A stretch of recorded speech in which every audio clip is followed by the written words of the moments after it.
He was 6 years old the first time he brought home his report card. Straight A's, every subject. He ran home with it pressed against his chest, heart pounding already, imagining the look on his father's face. His father looked at it for a long moment, put it down on the table, and said, "Why isn't this better?" And something in that little boy quietly broke. Not loudly, not dramatically, just quietly. The way a small crack forms in glass that you don't notice until one day it shatters. He spent the next 20 years trying to fill that crack. He worked harder than everyone else in every room he entered. He stayed late. He volunteered first. He said yes when he meant no. He achieved and achieved and achieved.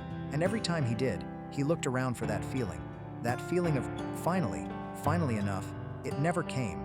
Because the problem wasn't his grades, or his job, or his salary, or his achievements. The problem was he had learned to see himself through his father's eyes, and his father's eyes never saw enough, so neither did he.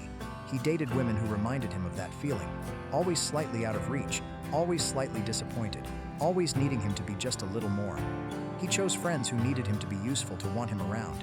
He built a life that looked perfect from the outside, and felt completely empty from the inside. One night, he was sitting alone in his apartment.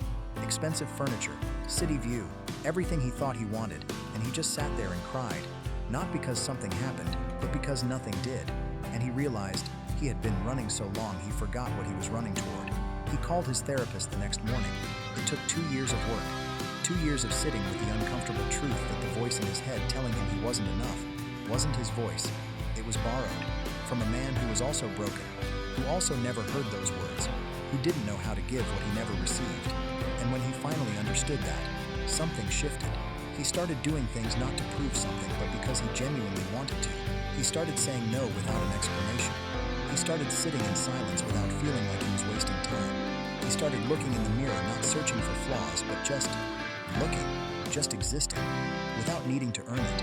He called his father one evening, not to show him anything, not to prove anything, just to talk. And somewhere in that conversation, his father said something he had never said before, not in the way he needed as a child, but in the only way a broken man knows how. He said, "You turned out good, son."